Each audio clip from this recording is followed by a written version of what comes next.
You are now listening to the Tapped In Podcast with Bailey Scott.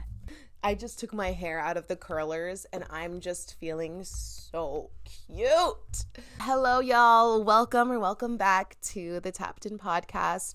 I'm your host, Bailey, if you don't already know.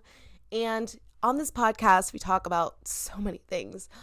Spirituality, God, our connections with our soul, and so many cute, mundane little things that maybe we don't have to talk about, but things that also I feel are very important to talk about at the same time. So if it's your first time, welcome. I have not sat on this floor in a while. I feel like I haven't been on the pod in a bit.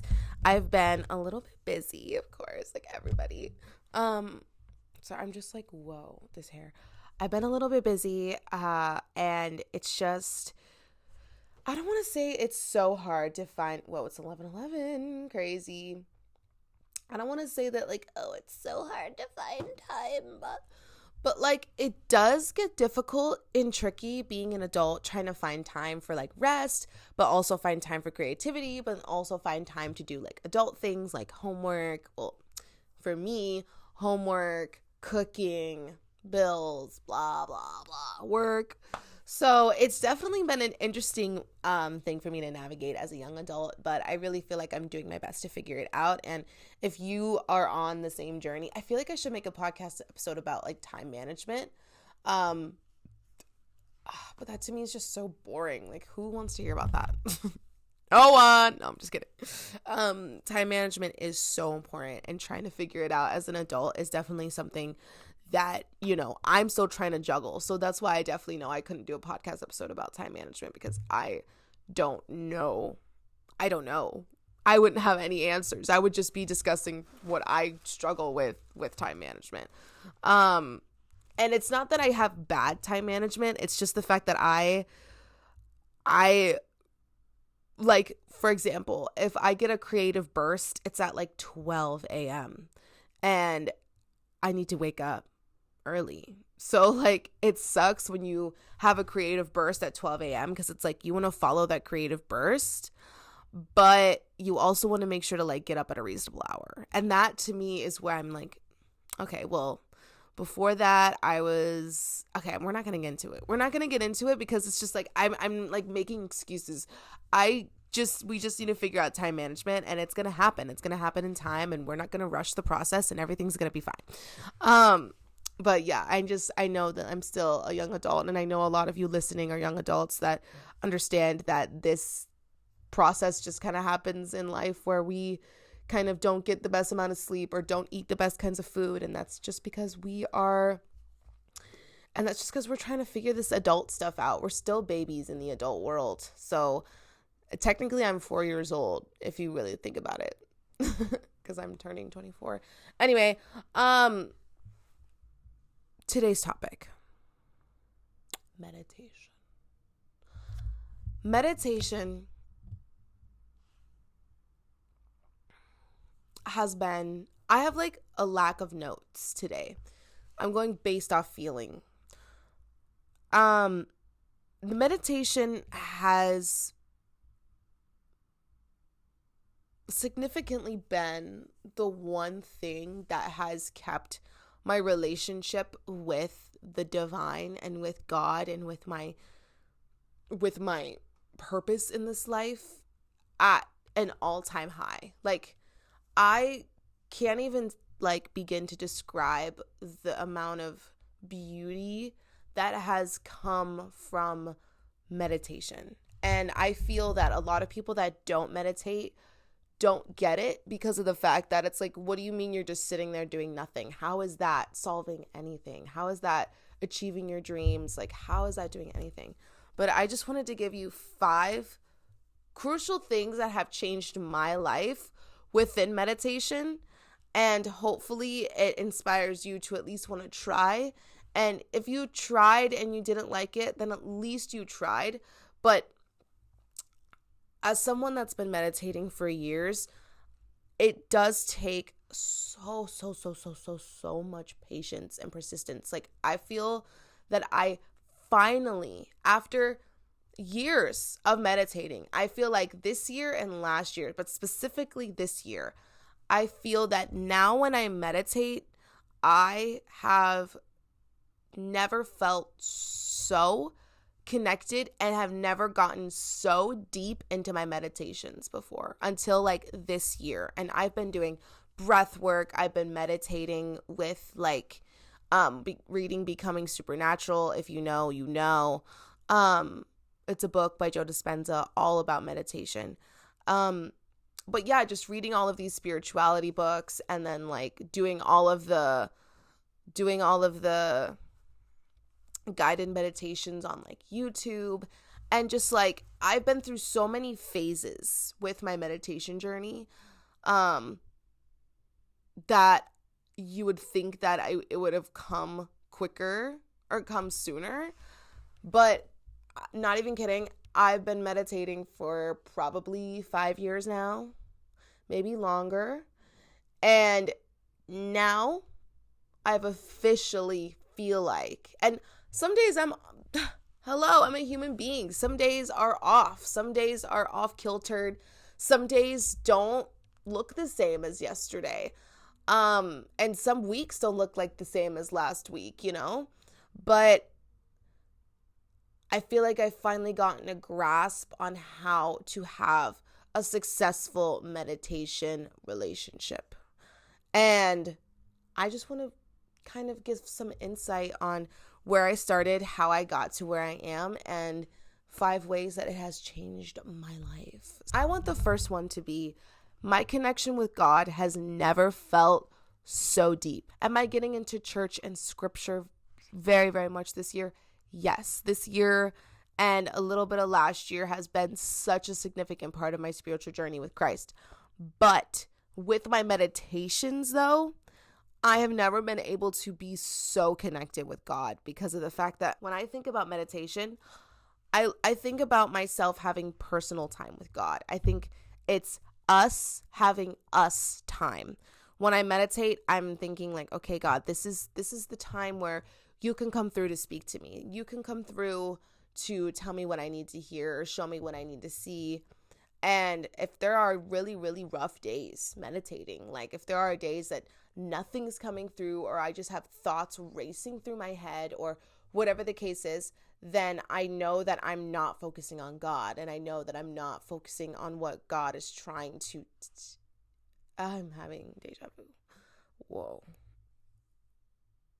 That's crazy. You know when you have deja vu and then you notice you have it and then you snap out of it, kind of? That was crazy. But yeah, I have a moment with God, and it's because to me, God wants nothing but to have a relationship with you. God wants nothing but to be connected and close to you. So I feel that when I'm in a moment of meditation, that's like, okay, God, this is us time. You know, because there are times throughout the day where I'm just going about my day and God's presence is there, but I'm not thinking about it. You know, like I'm thinking about the song I'm singing or my plans or where I have to go or if I'm on the phone or if I'm texting or on social media. I'm not thinking about God's presence, even though that it's in the room, it's there, it's in the car, it's wherever I am, God is there.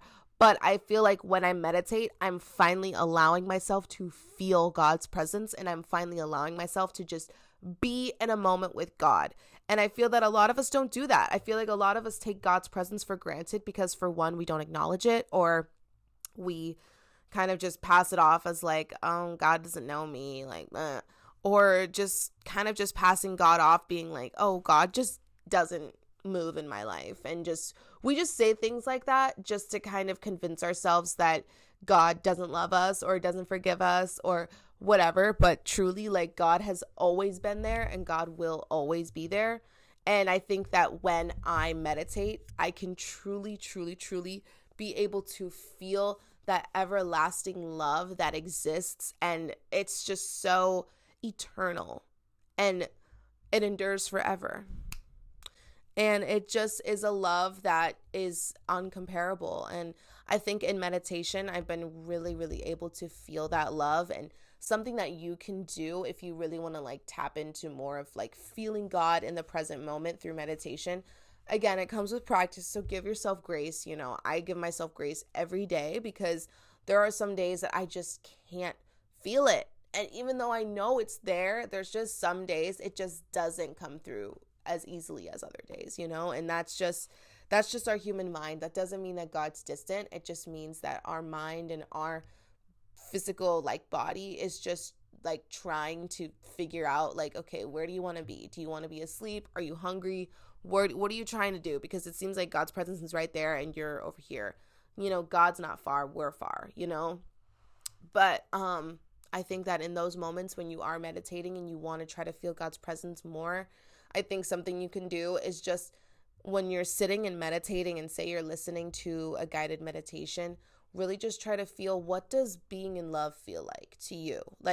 Whether you love an animal or a plant or a place or a parent or a bestie or a lover, what does that love feel like? Don't necessarily focus on the thing that you're loving. Focus on the feeling of love. And then when you're focusing on the feeling of love, just think that this is how God feels about me, but an exponential amount, past the point of anything that my human mind can even comprehend type love, a love that's just so deep that I can't even really envision it and or feel it because I'm not God, for one. And maybe you're this and you're not a parent. Maybe if you're a parent, you can kind of understand a little bit more. But if you're someone like me and you're not a parent and you have no idea what it's like to love something like a child so much, then just envisioning something that you love, but the feeling of the love, not focusing on your partner or focusing on the thing that you love, focusing on the feeling of love. And then when you're focusing on that feeling of love, just envisioning, this is how God feels about me. This is how God feels about me, but times an amount that I can't even comprehend. So if you're sitting and meditating, just focus on that feeling of love and then focus on it expanding, almost like your aura expanding. And it's just so full of love and it's just exuding out of you because it's coming towards you type thing. I feel like the way I'm explaining things is just not great, but that is what comes through to me. Every time I meditate, I envision an aura surrounding me of just love, just pure loving essence. And to me, that is God surrounding me. To me, that is God surrounding me with the presence of love. And I think that when I focus on that presence of love surrounding me, I'm finally able to fall deep into a meditative state. And to be honest, I started my meditation journey with breath work, which I love. I love Breathe with Sandy. He is, there's nobody like him, okay? I know there's other amazing breathwork teachers out there that exist, but Breathe with Sandy has been the most pivotal person on YouTube for my meditative journey. I used to do Breathe with Sandy every single day. I don't even know for how long. I remember I would do it outside when I lived with my parents. I would do it quite literally almost every single day. And that is my second thing of how meditation has changed my life. I feel my nervous system has never felt so regulated. And I feel like I'm on a whole nother regulated state than a lot of people that I surround myself with. There are things that people around me will freak out about, genuinely freak. And a little sliver of me will freak out too, but depending on the situation. But I just don't get that, because there was this era, and it was so weird because I was meditating. So it really just shows you that, even though you're doing something that is, purposeful, but your body's still reacting different. It's just your body processing an experience or a trauma or something. But there was this era where I was having horrible, heart palpitations. And it just like wasn't stopping. I can't explain it. It was like throughout my day, I'd wake up with like my heart, feeling my heart in my chest. Because it's not like it was beating super fast, but it was like just pounding against my chest. And I would feel it almost all day long, and like going to sleep and waking up. And it was just like a repeated feeling in my body. And I was like, am I anxious right now? Like, what is going on? And I thought it was so weird because I was doing the meditations, I was doing the breath work, and I was, worshiping the Lord, and I was still like feeling these heart palpitations. And I'm like, what is going on? Like, am I okay? Because I just didn't know what was happening. I thought maybe it was I was drinking too much caffeine. I slowed down on caffeine. I thought it was me smoking weed. Didn't really stop smoking weed, so that explains it. I have stopped now, but at the time I was like wondering if it was weed. But then when I would smoke, the heart palpitations would get worse. So then I was like, okay, obviously the weed doesn't help. That's for sure. So definitely that was such a weird era. And the moment I was so concerned and confused, I asked God to please help, because I was finding it really hard to relax. Like, I was just finding it so hard for me to calm down and relax and just like collect myself, collect my nervous system. For some reason, I just felt so out of balance. I felt so deregulated, even though I was doing everything that I felt like I needed to do. But I prayed and I asked God to please help. Please help with these heart palpitations. I don't know what's going on. I don't know if it's like, I don't know if I'm anxious about something. I don't know if my body is just trying to regulate to adulthood. I don't know what is going on. Can you just please help it stop, so that way that I can kind of just try to navigate this feeling without actually having to like experience it 24/7. And by the grace of God, the palpitations stopped, and I couldn't tell you how or when, but I feel so grateful that I don't wake up with those like heart pounding feelings, and I don't go to sleep with it, and I, don't feel it throughout the day. And it's just such a beautiful blessing. And, prayer really does answer your questions. But I feel that something that really truly helped me re-regulate was just continuing the breath work, because our brain loves repetition. And I think that when I decided, like, I'm not, just because like the breath work isn't working right now doesn't mean that I'm going to completely stop doing it, and like, I remember when it was really bad is when I had alcohol, and when I would drink alcohol and I would be super anxious for like multiple days in a row. And the last time that I got super drunk, I had that feeling in my chest for over 5 days. I feel it was so long, and it just was too long for me to even, it was too long for me to ever want to get that drunk ever again. Like, it was so bad. So I realized that regulating yourself and regulating your nervous system is so important, even if you feel like in the moment it's not working. Even if you feel like after the meditation you feel the same that you did when you went into it, you have to keep going and you have to keep at it, because when you keep at it, your brain and your body will eventually start to understand what you're trying to do. That doesn't mean you have to sit in a meditation for 2 hours and wait till you feel better, or that this does not mean that you have to shift your whole day around meditating. Like, it can literally be a 10-minute process, and if you feel the same after, then that's okay.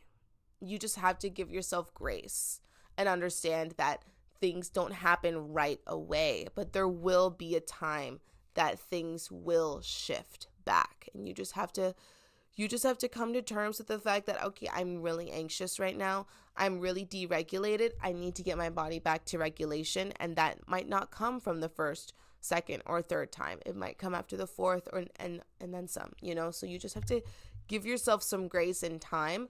But breath work was the one thing that really, I feel, has regulated me the most, because breath work is meditation. Breath work is, to me, breath work is a passage to meditation. That's kind of how I look at breath work. I look at breath work as the journey to the meditative state. And that's also what yoga is. Yoga is also, to me, the journey to meditate. So to me, I look at breath work and yoga as practices that lead me to a deeper meditation.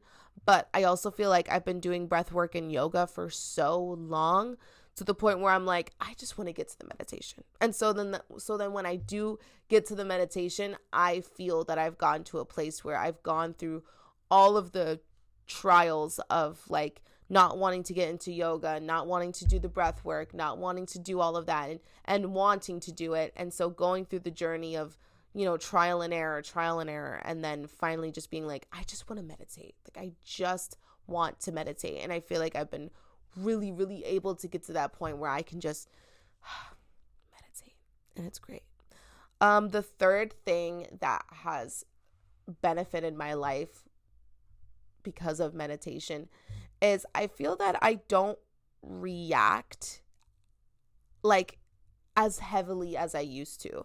I feel that like when I was a kid or like a young adult, I am a young adult, but like 18, 19, I feel that I wanted to react based off my feelings so much. Like, I feel like I wanted to kind of like cry right away, get super defensive, or kind of just like be super reactive. Like, I feel like I was just kind of always in a state of fight or flight, and not really being in a state of just like hearing what someone says that might be offensive and being like,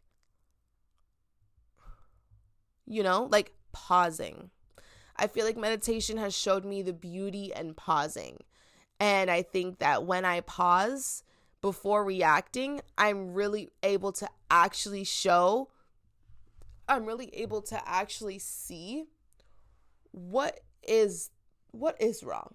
Like, I'm really able to actually see like, okay, what is going on? Because clearly, to me, you saying whatever you just said triggered something in me. The way you said it, what you said, it triggered something. So instead of me reacting and being like, excuse me, just reacting out of emotion, I feel instead of me doing that, I've been able to pause. And I feel that a lot of people have been looking, I don't know, I'm assuming, but I feel like some of us might look at that as a sign of weakness, or some might look at that as a sign of like, oh, well, you can't stand up for yourself. And it's not that I can't stand up for myself. It's that I'm looking at what the person has done that has triggered me. And instead of me reacting at that person, I'm looking at what feeling did they trigger, type thing, because I do think it's important for you to stand your boundaries and not let people talk to you the way people talk to you. Like, I think that is important 100%. I don't think you should let yourself get like walked over, and I don't think that you should let yourself just like be talked to in a way that's disrespectful. Of course not. But I think that there's a way to approach it that is in a calm state, and I think that when I lived in LA, I didn't know how to do that. When I lived in LA, I was very, very reactive because I was surrounded by very, very reactive people. So I think that once I moved out of that household and I was able to calm down and kind of like re-regulate my nervous system, I feel that I've realized that being like unreactive is probably like the most mature thing that you can do. Because if there's something that somebody says that triggers me, lately I've just been silent. And I've just been like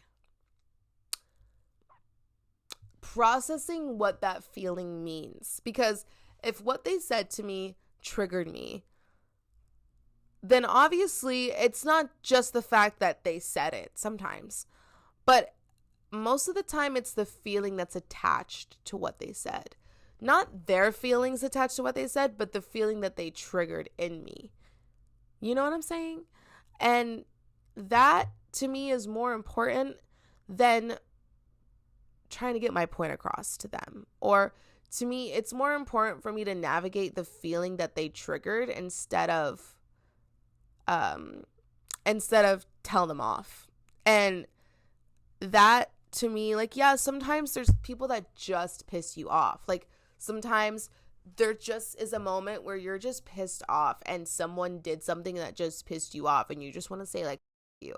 But for me, I feel that it's not that easy or that simple. I feel like that I am somebody that can look at someone and understand that they are having a bad day, or they didn't know how else to say it, or they've never been taught the right way to say things, or whatever. And of course, I have my bad days. I'm not giving everybody grace all of the time, but I think I think meditation helped me regulate myself so much to the point where when it comes down to a moment where I feel like I could react, I don't, because I see no point in me reacting at this person based off a feeling that they brought out of me. Like, yeah, I wish that they didn't bring out this not good feeling out of me. I wish that they didn't do that. That'd be great if they just kept those words to themselves. But I think instead of getting mad at someone for not knowing how to talk to me, I'd rather figure out, like, okay, that wasn't cool. Now I know to not talk to you about this kind of thing, or not be your friend, or blah, blah. Like, now I know that you're not this kind of person that I want in my life, and I need to figure out what you did that made this feeling come up. And I think to me that's maturing. That's figuring out how to navigate this adulthood, because there's going to be people that trigger you. There's going to be people that want to, like, there's going to be people that want to, like, nag at you. There's going to be people that want to, like, see you fall. But I think instead of giving them what they want and stirring into that fight or causing a brawl, how do you say that word? Causing a brawl? A brawl, yes. Instead of causing a brawl, you're taking, dare I say, the high road. And being the bigger person, instead of feeding into their drama, you're feeding that energy that they gave you, and you're alchemizing it to use it to your advantage. Instead of looking at what they're projecting to you as hate, you're looking at it as another way to love yourself. Because they're triggering a feeling in you that's causing something. Maybe you experienced from childhood, maybe you experienced from a bully in high school, maybe you experienced from a parent that talked to you the way that this person is talking to you. Maybe it came up based off family trauma. Whatever trauma you have in the past, this person re-triggered that. So now you're looking at that re-triggered feeling, and you're loving it, and you're navigating it, and you're pouring back into it with love and with peace and with grace, instead of pouring out all of that trauma back on that person, because then you're giving them all the energy that they just projected to you instead of alchemizing it. You know what I mean? Because energy is energy. Regardless, it can be alchemized. It can be transformed. It's just up to you to decide what to do with that energy. Do you want to alchemize it? Do you want to redefine it? Or do you just want to push it back onto that person because they made you mad? You know? So I think that that's something that meditation really taught me. Meditation taught me that reacting doesn't get you anywhere. It just leaves you feeling like a stagnant lake instead of being what are those called? Like the river rapids, instead of being overflowed with like bumps and hurdles and like, oh my gosh, like everyone's being so mean to me. But instead, you're taking all of this flow in to be able to get to a point where it's still, you know, because every river rapid eventually goes still. And I think that when you can finally get yourself to realize that reacting won't get me anywhere, then I think that that is a true point of regulation. The fourth thing that has changed my perspective on life since meditating, I feel that it's really, really, really been able to show me what I actually want for my future. If I didn't meditate, I'd be so fixated on my life.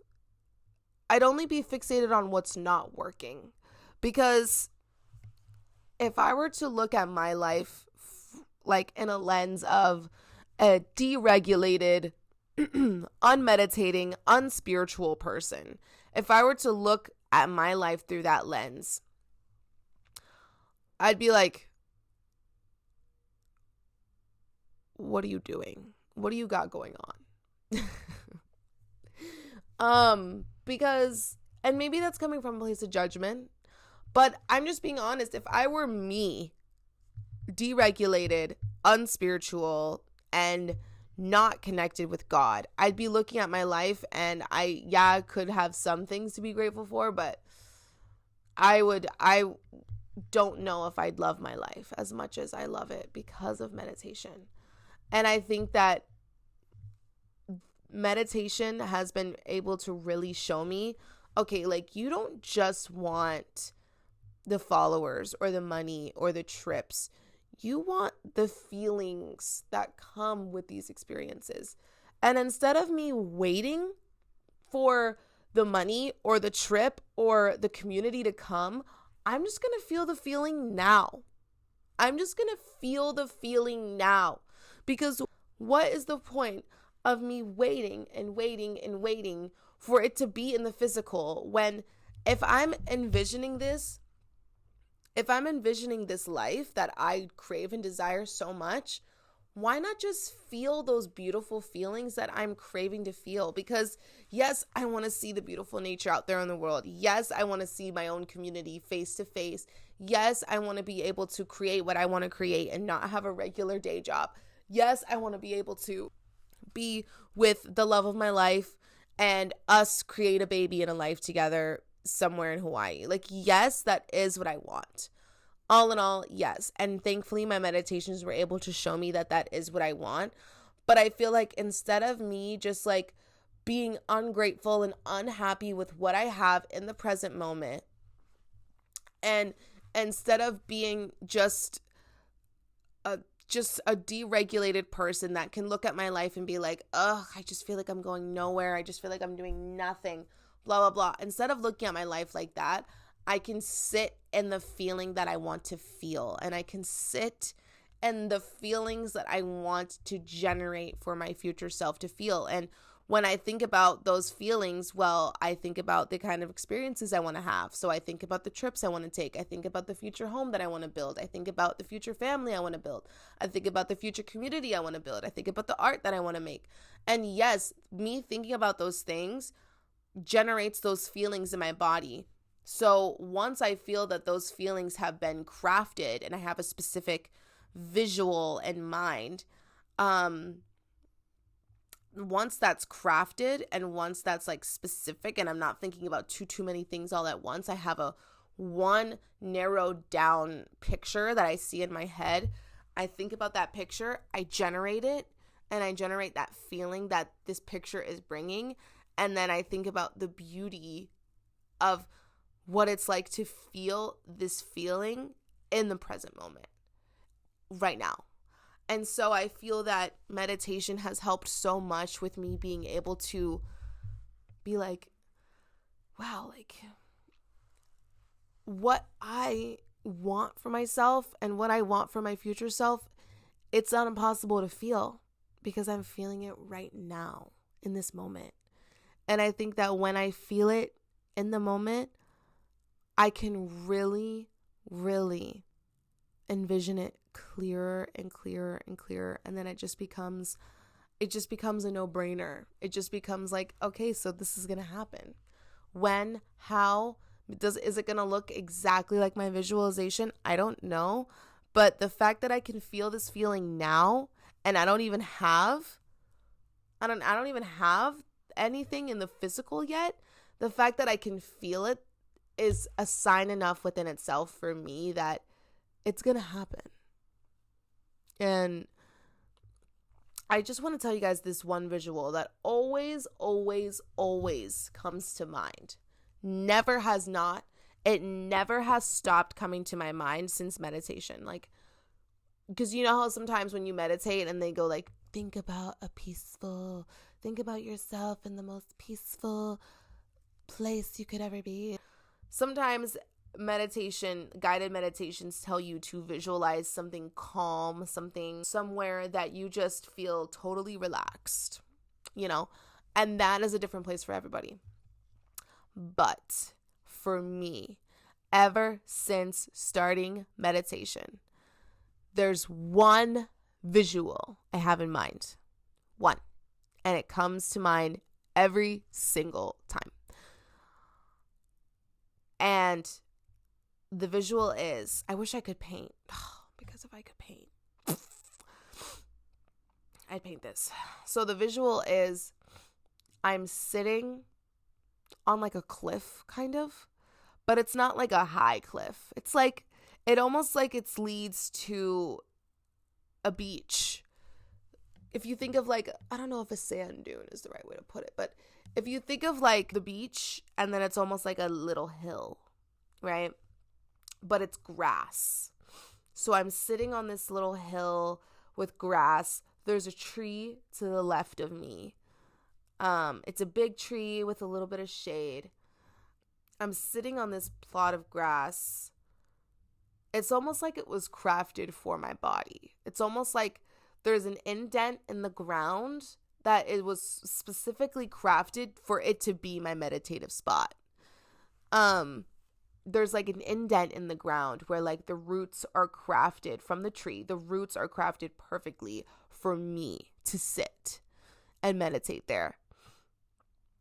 So I'm sitting there and there's a sunset happening. It's like one of those sunsets where it's pink outside and everything around you is pink. And there's an ocean or a lake, some sort of body of water in front of me. And I'm sitting there, I'm meditating. And I'm just, that to me is the calmest picture that I have crafted in my head. And today I was meditating, and it was a quantum meditation because it was a new moon. So I do also kind of like to meditate based off what the moon is doing. I don't always do that, but when I do, I realize that cool stuff comes through, to be honest. So today, because there was a new moon like a few days ago, I did the quantum meditation again. And it was like a quick 10-minute.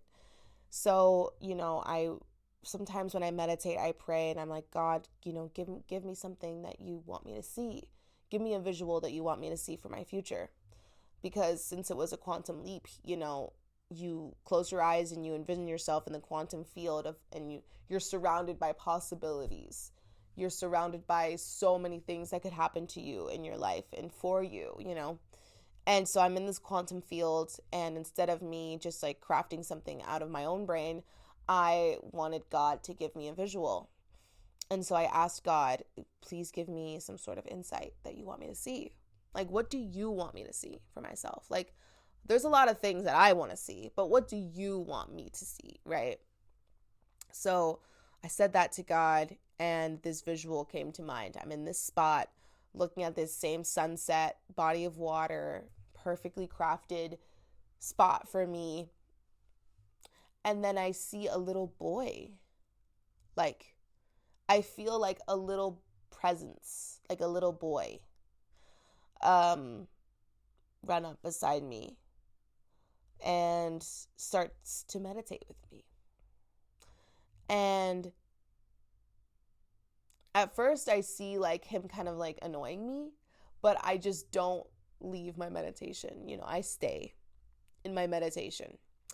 And I see this little boy run up behind me, or I feel it because I don't see things when I meditate. I feel, you know, but I can envision a visual, but I can't see it like how I'm seeing me and you right now. I can feel it though. I can feel the visual, right? So I feel this like presence of a little boy like coming up to like annoy me or whatever. But then he eventually sits down next to me and starts meditating with me. And I saw that in my visual today. And I don't know, it just made me really happy. And it really, really, really made me feel like, I don't know, it just made me feel like, wow, the fact that I can feel this right now, but I'm in my bed at 23 years old with no husband, no child, I have a home, but like no like plot of land, like nowhere in the world I can think of where this plot of land could be. Nowhere in Florida, I don't know. There is like a spot in Hawaii that I saw in like one of Tana's vlogs a long time ago that kind of reaches this visual perfectly. And it's wild because I thought of this beautiful meditative spot before seeing that vlog. So, you know, when I saw that video, I was just like, wow, that looks like exactly like the spot that I envision in my meditation. But, yeah. So anyways, meditation brings to me visuals that not only I just want to see for myself, but it brings to me feelings that I want to feel for my future self. Okay. Last thing that meditation has done to change my life. It has made me so ever present. I feel that I can really, really, really, really, really live in the moment. And I feel that I can really heal everything in the moment. And it's crazy because, like, if you've read Becoming Supernatural, it's pretty much a book by Joe Dispenza saying how, and this is a very, very, very, very, very broad statement. So I haven't even finished the book. I'm sure there's more to this book. But my overall basic understanding is the fact that we can meditate and heal our body through meditation. And we can heal our body through going into the quantum field, envisioning our body in a feeling state of health and how it can literally like get rid of tumors and cancer and, you know, of course, depression, anxiety, all of these feelings. And we just have to go into the quantum field and envision our physical body in this quantum field in a new state, in a whole new state and whole new vibration. When I meditate, I feel that I really, really, really try my best to envision myself being in such a high vibration that like sickness can't touch me, negative energy can't enter me, and I'm just so ever present. I'm just so in the moment, like so in the moment to the point where it's overwhelming and I get so out of body. Like I feel like I'm not even in my body anymore. I get so present, and it's been happening not even in a meditative state. I feel that lately I've been in moments where I catch myself out of my body. And it's the weirdest thing to explain because it's not like I'm like out of body looking at myself. It's like I'm like, where did I go?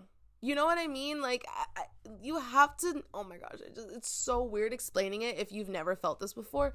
But like there's been so many moments where I'm like in a moment, I'm doing something, I'm driving safely. And I just catch myself outside of my body. Not and the reason I say outside of my body is because I catch myself in moments when I'm awake feeling the way I felt when I was meditating. Because when I'm meditating and then I have a feeling where I'm like out of body, quote unquote, I lean into it because I'm meditating. Hello. I'm going to lean into this feeling of like everlastingness, of expansion, of just pure energy. That's the best way to put it. It's just pure energy. So when I'm meditating and I feel this nothing but pure energy, no thoughts, just energy, I lean into it because it's energy and hello, I'm meditating. Duh. So I catch myself in moments where I'm going about my day to day. I'm at work, I'm driving, I'm at school, I'm talking to you, and I catch myself having that feeling of just out of body. And it's the weirdest, coolest experience because it's almost like I'm high. It's almost like I'm high and I'm like, like when you're body high from weed, okay? Don't get it twisted. Like when you're body high from weed and you kind of just are like, whoa, like what's going on? You know what I mean? Because we all love a body high. At least I do. Or did. Did, I don't know. You won't know. Oh, for me, I used to love a body high experience because it just kind of made the whole weed experience relaxing, chill. I don't know. But like when I'm body high, the feelings that I get, it's just like I'm in my body, but not. It's like my soul is somewhere else, but my physical body is here. And so lately that kind of happens outside of meditation. And I find it such a beautiful feeling because it's just energy. It's just strict energy. It's not like I'm so much matter, because like as a physical human body, skin, everything, like we're matter. But like when you meditate, you become more energy and less matter. And that's in how Joe Dispenza's book, that's pretty much how we're able to heal ourselves, is because we're less matter, less of the sickness, less of the feeling, and more of energy, and more tapping into the soul and the quantum field. And a lot of people think that's woo-woo and whatever, and that's fine. You don't have to feel it. But as somebody that has felt it and does feel it on a daily basis, I can solemnly say that it is something that has worked for me. And am I able to heal a sickness overnight? Sometimes no. Sometimes I'm just sick. Sometimes I'm just tired. Sometimes there are things that, it's an exception. But I feel that a majority of the time, I don't lean into my sicknesses. I don't lean into these feelings that have so much matter because I'm like, I know that I'm a spirit living a human experience and I can craft the human experience that I'm living. So that's the 5 ways that meditation has changed my life. I truly, truly hope that if you aren't a meditator in the beginning of this episode, you're a meditator now. Even if you I challenge you to meditate for 5 days in a row, 10 minutes each time. And I challenge you to do that. And even if you're an occasional meditator, I challenge you to do it for 5 days in a row. And just see what happens. See where it takes you.